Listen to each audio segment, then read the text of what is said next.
my channel. This is Luna over here. I am a real estate agent here in Philadelphia. So in today's video, we are going to talk about 5 things that most agents don't talk about. In this video, I'm also going to conclude a lot of data and just personal experience. For those of you who don't know me, I am a real estate agent here based in Philadelphia. So the first thing is not every listing you signed is going to be a closed transaction. And to most of people, and actually to most of agents, they don't really get listing until maybe their 3rd or 4th year. And the key factor for you to get more listing, especially when you are new, is definitely, prospecting. So I have been talking a lot about cold calling and also social media marketing on my channel. You guys can, find previous video to go watch on your own. But I think the key factors is definitely, keep consistent and prospect on daily. According to my personal data from HomeSnap, which I'll insert a picture this way, I have about 60% of all the listings that I have signed that are closed. So not every single listing that you sign is going to be a closed transaction, and don't ever count pending deals as if you are getting paid and spend that money. All right, move on to number 2. Is not everyone is a buyer. So I have made the same mistakes thinking that every single person has the potential of buying a house. They are a potential buyer. But as a real estate agent, your most valuable thing is time. So you wanted to use and manage your time accordingly. You don't want to spend all your time running around showing houses with unqualified buyers.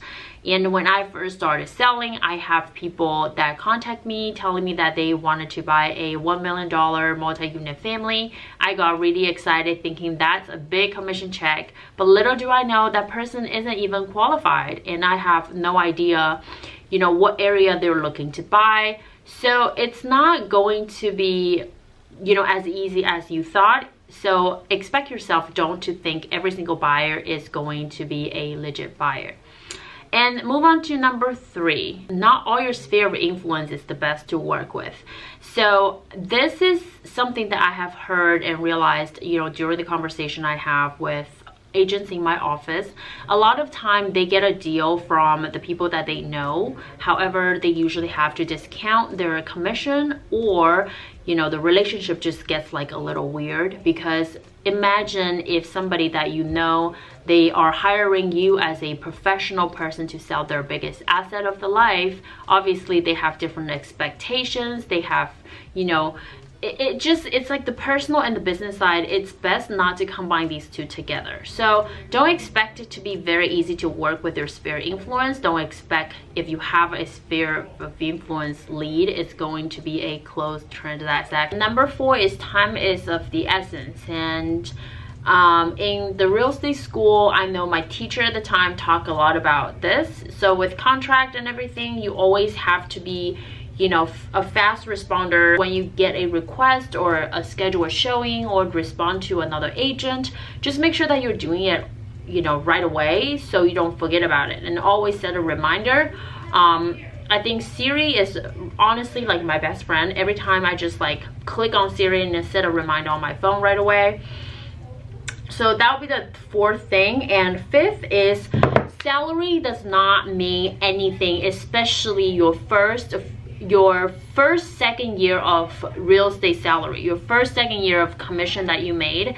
It doesn't really mean, it's not the focus of your career. So I got so stressed out thinking about that I have to reach a 100K goal as selling real estate. And little do I know, I think as a 2nd year in the business, the most important thing and focus should be to have a very maintainable and a structured business model.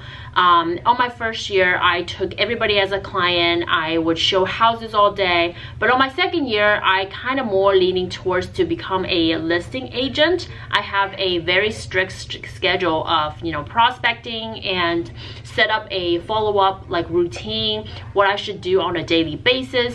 So my goal right now is to go on 5 listing appointments a week. and try to take one listing per week. And I have been doing that for the month of October and September. However, you know, once it's getting a lot colder and cooler during the holiday season, it does get, you know, a little bit of cool down. But that will always be my focus. So don't get too stressed out about your salaries for your first couple years. And I hope this video can really help you guys, you know, to understand a little bit more about being a real estate agent and hearing what I have to say as, you know, a second year in the business. So thank you so much, you guys, for watching my video. You know, appreciate all the love and support. I will see you guys in the next one. Bye.